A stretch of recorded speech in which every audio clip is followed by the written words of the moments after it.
बाबा पातो हसु जैतो सोनवा फोनवा कके बोलाइली है। भाई बाबा पातो हसु जैतो सोनवा फोनवा कके बोलाइली है।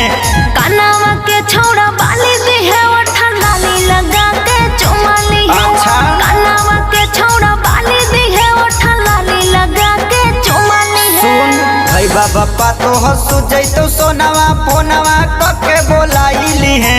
भाई बाबा पातो हसु जैतो सोनवा फोनवा कके बोलाइली है। कानावा के छौड़ा बाली दी है और ठंडा ली लगा के चुमाली है। कानावा के छौड़ा बाली दी है और ठंडा ली लगा के चुमाली है।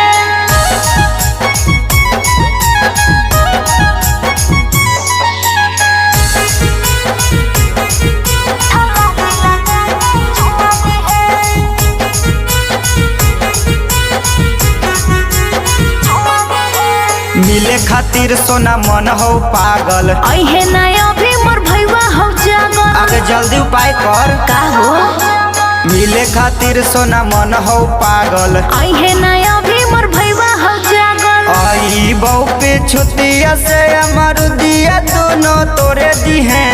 आई बहू पे छुतिया से अमरुदिया दोनों तोरे दी हैं। कानावा के छौड़ा बाली दी है और ठंडा ली लगा के चुमाली है। कानावा के छौड़ा बाली दी है और ठंडा ली लगा के चुमाली है।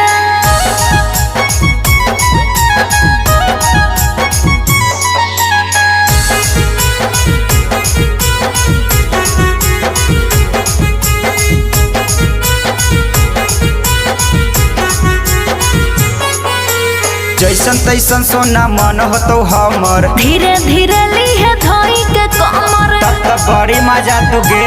अच्छा जैसन तैसन सोना मन हो तो हमर। धीरे धीरे ली है धोई के कमर। राजू रसीला सोनू बाबा जवानी के रसवा दोनों पी है। राजू रसीला सोनू बाबा जवानी के रसवा दोनों पी है। कानावा के छौड़ा बाली दी है और ठंडा ली लगा के चुमाली है। कानावा के छौड़ा बाली दी है और ठंडा ली लगा के चुमाली है। अच्छा ठीक है हो।